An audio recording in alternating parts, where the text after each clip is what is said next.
안녕하세요. 승부팀입니다. 오늘은 저녁에 열리는 국내 경기 및 일본 야구 몇 경기를 분석해 보겠습니다. 먼저 남자농구 창원 LG와 모비스 경기입니다. LG가 직전 가스공사를 상대로 81대 66으로 크게 승리했죠. 그리고 이전 오리온을 상대로는 85대 92로 패배를 기록했습니다. 가스공사를 상대로 4연패를 벗어나는 승리를 기록했으며 리바운드에서만 17개를 더 가져가면서 4연패에서 벗어날 수 있었죠. 그리고 마레이의 활약이 매우 빛났던 경기였습니다. 마레이가 21득점 14리바운드를 기록하고 결정적인 공격 리바운드를 연속해서 잡아주면서 로포스트 장점을 극대화했던 경기 내용이었죠. 이재도 또한 13득점을 기록해내면서 백코트 싸움에서 힘을 내고 수비에서도 좋은 모습을 보여 승리할 수 있었던 경기였습니다. 반면 원정팀 울산 모비스는 직전 홈에서 KGC 인삼에게 80대 96으로 크게 패했죠. 그리고 연속 경기 일정이었던 이전 경기 서울 삼성을 상대로 78대 67로 승리를 기록했습니다. 인삼을 상대로는 전반은 대등한 플레이를 펼쳤지만 양팀 다 4일 동안 3경기를 소화해야 하는 강행군의 일정에서 모비스 후반 수비 집중력이 흐트러지면서 수비에서 2대2 수비에 대한 대처 능력이 매우 떨어졌으며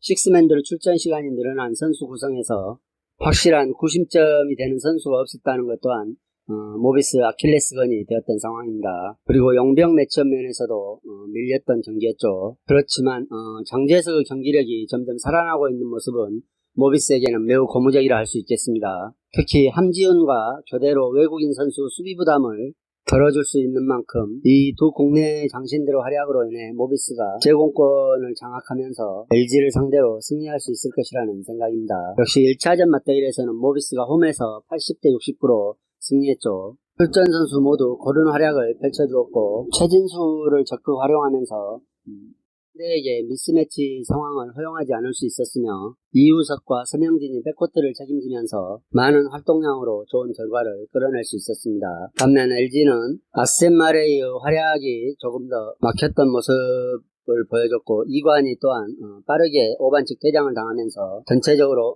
아쉬운 플레이가 많이 나오면서 크게 무너졌던 경기였죠. 비록 직전 경기에서 창원 LG가 4연패를 끊어내는 승리가 나왔지만 역시 마레이와 이관희와 2대2 호흡이 좋지 않은 모습이 이어졌죠. 그리고 유재학 감독이 699승을 기록 중이지만 지난 KGC전에서 700승 고지 오르지 못하고 징크스처럼 알려졌지만 첫 번째 경기에서는 승리하지 못하고 다음 경기에서 승리한다는 내용이죠. 따라서 KGC전에서 700승을 달성하지 못했기 때문에 오늘 경기에서는 700승을 달성할 수 있으리라는 생각입니다. 따라서 1차전 대승을 둔 것과 마찬가지로 짜임새 있는 수비를 통해 핸디까지도 충분히 가져갈 수 있을 것이라는 생각입니다. 울산 모비스 핸승을 추천드리겠습니다. 다음 경기는 여자농구 하나원큐 대 BNK 서머 경기입니다. 직전 11월 8일 경기 홈과 원정을 바꿔서 열리는 리벤지 매치죠. 하나원큐가 11월 8일 원정에서 썸에게 76대 85로 패배를 기록했습니다. 이번 시즌 최약체로 평가받고 있죠. 그리고 이전 신한을 상대로도 61대 72로 패배를 기록했습니다. 5연패 중에 있습니다. 썸을 상대로는 신지현과 역시 양인영이 분전했지만 수비가 너무 안됐죠. 그리고 벤치 멤버들 중 고아라만 10득점을 해준 나머지 선수들은 두 자릿수 득점에 성공한 선수가 없을 만큼 벤치 싸움에서도 패배한 경기였습니다. 역시 다들 알고 계시겠지만 강인슬이 FA를 통해서 팀을 떠나는 공백을 메우고 있지 못하다는 평가가 있죠. 그리고 가장 우려가 되는 부분이 구슬이 오른쪽 무릎 전방 십자인대 파열이라는 진단을 받으면서 이탈하게 된 점이 매우 우려가 되는 부분이라 할 수 있겠습니다. 경기를 보면은 양인영이 하드캐리하고 있는 모양이죠. 따라서 체력적으로 문제가 없는 전반은 좀 나은 경기를 펼치지만 후반에서는 체력적인 문제가 드러나면서 패배하는 경기를 치르고 있습니다. 오늘 또 특별하게 달라진 내용은 없을 것이라는 생각이죠. 직전 경기 하나원큐에게 승리한 BNK는 김한별이죠. 김한별이 4득점뿐이 기록하지 못했죠.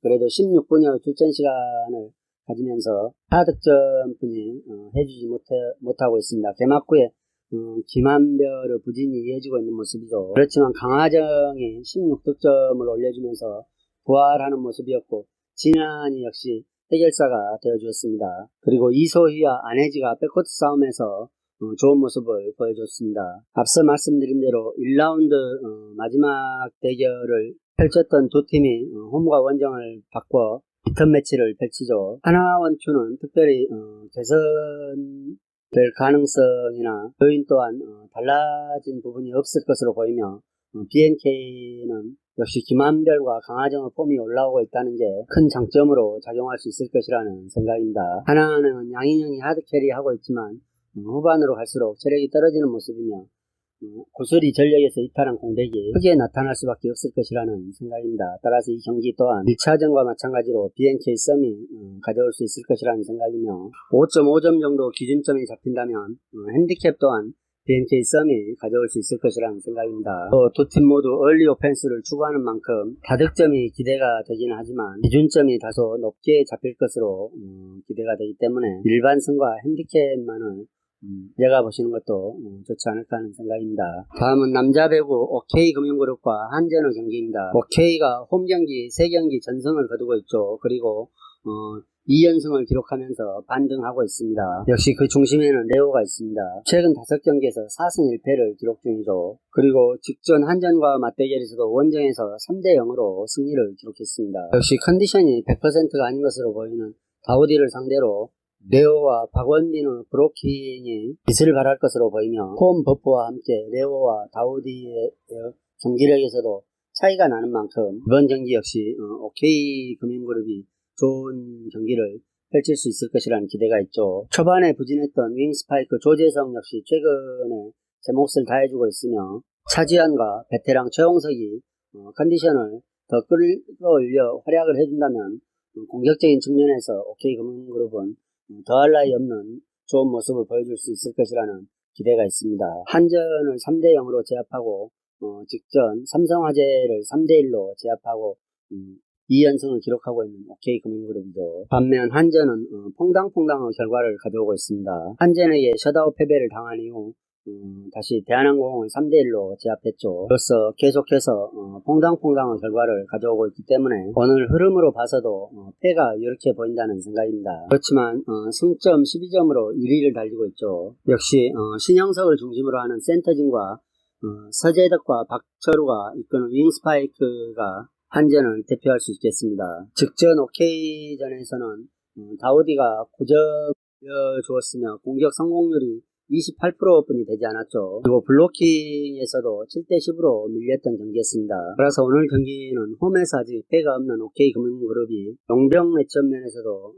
우위를 보일 수 있으며 좋은 리시브를 통해 공격을 대가시키고 블로킹에서도 한전을 상대로 대등한 흐름을 보여줄 수 있다는 기대가 있어 역시 홈팀 OK금융그룹의 승을 추천드리겠습니다. 다음 경기는 여자배구 인삼공사와 IBK 기업은행의 경기입니다. 이 경기는 우선적으로 김희진의 부상 소식이 이슈가 되겠죠. 그리고 IBK가 신생팀 페퍼저축은행에게 첫 승의 제물이 되었다는 점 또한 팀 분위기가 나락으로 떨어졌을 것이라는 생각입니다. 인삼공사는 5승 1패를 기록하면서 리그 2위를 기록 중이죠. 직전 GS칼텍스를 상대로 3대1로 완승을 거두면서 강력한 우승 후보로 떠올랐습니다. 한건에게만 1패를 기록하고 있죠. 이소영이 점점 살아나는 모습을 보여주고 있으며 박혜민 또한 기량에서 일치월장한 모습을 보여주고 있습니다. 그리고 베테랑 센터 한송이까지 중심을 잡아주면서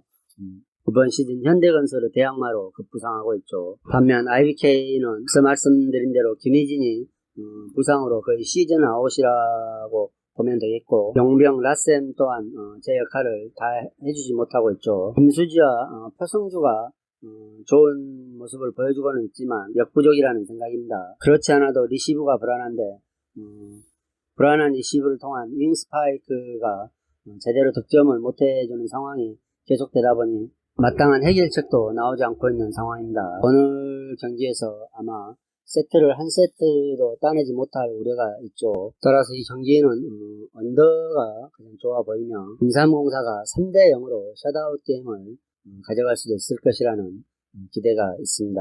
인삼공사 승과 핸승 그리고 언더를 추천드리겠습니다. 오릭스와 지바롯데의 경기입니다.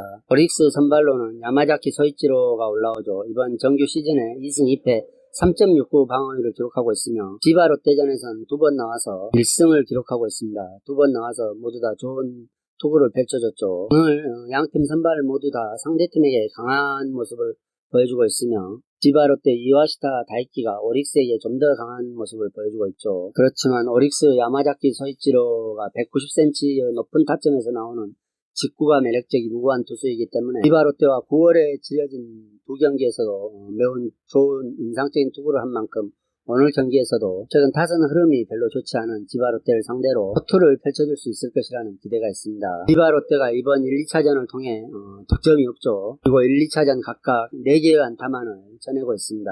2차전에서도 오릭스 스키모토 결승 2점 홈런이 나오면서 오릭스가 승리할 수 있었죠.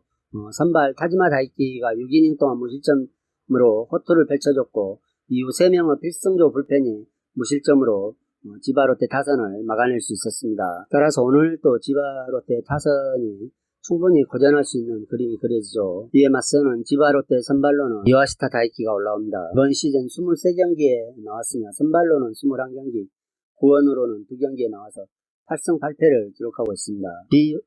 오릭스를 상대로는 나와서 2승을 기록하고 있으며 2.45 방어율을 기록한 만큼 강한 모습을 보여주고 있죠. 그렇지만 후반기에 들면서 변화구가 밋밋하게 밀려서 들어오면서 다소 불안한 모습을 보여주고 있는 상황입니다. 지바롯데가 벼랑 끝에 몰려있죠. 그리고 지바롯데 선발 또한 오릭스에게는 매우 강한 모습을 보여주었지만 최근의 흐름이 별로 좋지 않습니다. 반면 오릭스 선발은 가을 야구에 대한 경험치가 부족한 반면 최근의 흐름 또한 꾸준함을 보여주고 있죠. 그리고 지바롯데를 상대로도 좋은 모습을 보여주었습니다. 타격은 대등한 상황이지만 그래도 오릭스가 좀 더 안정적으로 경기를 운영할 수 있지 않냐는 생각입니다. 따라서 이 경기 역시 홈팀 오릭스 승을 추천드리겠습니다. 와노바는 지바롯데 선발이 다소 최근 흐름에서 기복이 있는 편이라 피해가는 게 맞다는 생각입니다. 따라서 이 경기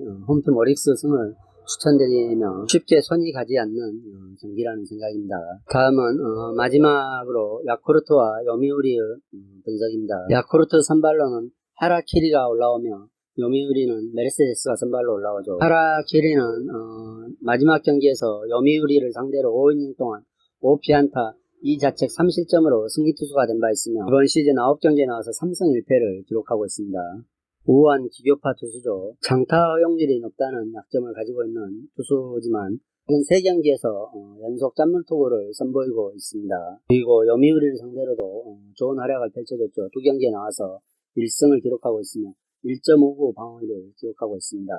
요미우리의 선발 메르세데스는 최근 흐름이 별로 좋지 않죠. 9월 들어 5경기에서 2패 6.0 방어율을 기록하면서 하락세를 보였고 10월 들어서는 3차례 등판해서 2패만을 기록하고 반등하지 못하고 있는 상황입니다. 그리고 정규 시즌에 야쿠르트를 상대로 4경기에 나와서 1승 1패 5.14 방어율을 기록하고 있죠.